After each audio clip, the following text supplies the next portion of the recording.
अस्सलामु अलैकुम everyone, welcome to सबरोज़ academy. और आज का टॉपिक है हमारा उर्दू में मज़मून निगारी की अहमियत। तो आज हम बात करेंगे उर्दू में मज़मून निगारी की अहमियत। तो सबसे पहले हम मज़मून निगारी का तारुफ़ देख लेंगे, उसके बाद मज़मून निगारी के अज्ज़ा देख लेंगे, मज़मून निगारी के अक़साम देख लेंगे और मज़मून निगारी की अहमियत पे बात कर लेंगे। मज़मून निगारी का तारुफ़। मज़मून निगारी एक ऐसी तहरीर सलाहियत है जिसके ज़रिए मुसन्निफ़ अपने ख़यालात, नज़रियात, मालूमात और तजुर्बात को मंज़ूम और मक़सद अंदाज़ में पेश करता है। ये तहरीर मुख्तलिफ़ मौज़ूआत पर किया जा सकता है। इस तहरीर का काम मुख्तलिफ़ मौज़ूआत पर किया जा सकता है, जैसे साइंस, अदबी, समाजी, तारीख़ी और ज़ाती मौज़ूआत। मज़मून निगारी का मकसद कारी को आगाह करना, मुतासिर करना और कभी कभार तफरीह फराहम करना भी हो सकता है।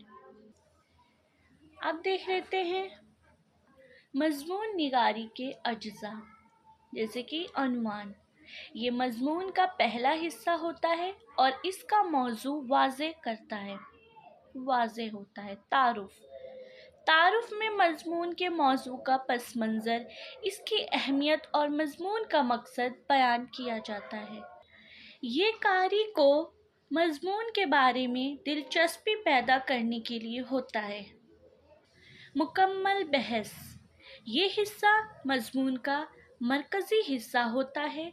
यहाँ मुसन्निफ़ मुख्तलिफ़ पहलुओं पर बहस करता है, दलाइल पेश करता है और मालूमात फ़राहम करता है।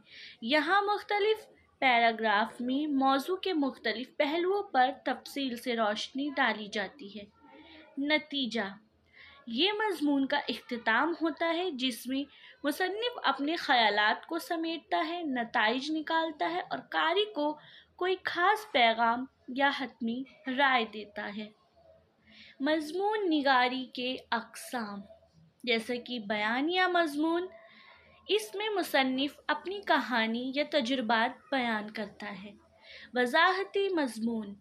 इसमें किसी चीज़, जगह या वाक़ये की तफ़सीलात बयान की जाती है। तजुर्बाती मज़मून।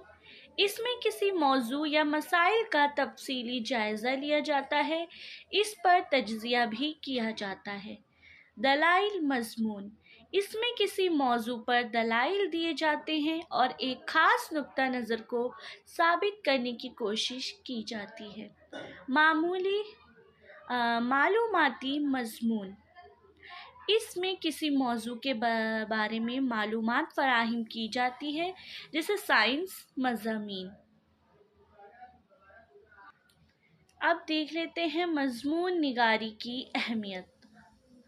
मज़मून निगारी की अहमियत, जैसे कि मज़मून निगारी न सिर्फ़ मुसन्निफ़ की तहरीर सलाहियतों को निखारती है, बल्कि कारी को मुख्तलिफ़ मौज़ूआत पर मालूमात फ़राहम करने, तनकीदी सोच की तरक्की और तख्लीक़ी सलाहियतों को फ़रोग़ देने में भी मददगार साबित होता है।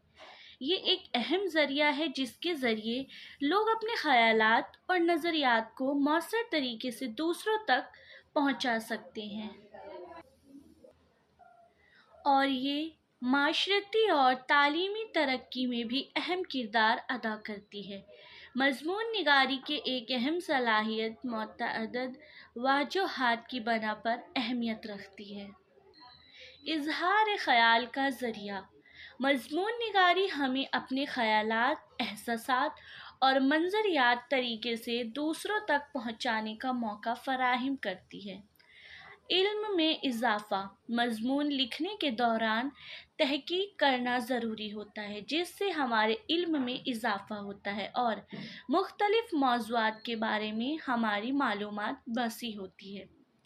तनकीदी सोच की तरक्की। मज़मून निगारी में मुख्तलिफ़ नुक्ता नज़र का तज्ज़िया करना और दलाइल को पेश करना शामिल होता है, जिससे हमारी तनकीदी सोच और मुंतक़ी इस्तदलाल की सलाहियत बेहतर होती है। तख्लीक़ सलाहियतों की परवरिश। मजमून लिखने से हमारे तख्लीकी सलाहियतों को परवान चढ़ाने का मौका मिलता है। मुख्तलिफ मौज़ूआत पर लिखना और ख़यालात को पेश करना हमारी मुख्तलिकी सलाहियतों को मज़बूत बनाता है। पेशा वराना तरक्की। मज़मून निगारी की सलाहियत पेशा वराना मैदान में भी बहुत मुफीद होती है। चाहे आप किसी भी शोबे में हों, बेहतर लिखी सलाहियत आपकी पेशा वराना तरक्की में मददगार साबित होती है। मवासलाती सलाहियतों की बेहतरी। मज़मून निगारी से हमारी ज़बानी और तहरीरी मवासलाती सलाहियतों में बेहतरी होती है। इससे हम अपने ख़यालात को ज़्यादा वाज़ेह और मौसर तरीके से बयान कर सकते हैं। शकाफ़ती वर्से का तहफ़्फ़ुज़। मज़मून निगारी के ज़रिए हम अपने शकाफ़ती वर्से को महफूज रख सकते हैं और आने वाली नस्लों तक मुंतकिल कर सकते हैं। मज़मून निगारी की तमाम अहमियत से एक अहम और काबिल कदर सलाहियत बनती है जिसे हमें फ़रोग़ देना चाहिए। हाँ जी, तो ये था हमारा टॉपिक मज़मून निगारी की अहमियत, जो कि कवर हो जाता है। आज के टॉपिक हमारा कवर हुआ मज़मून निगारी की अहमियत।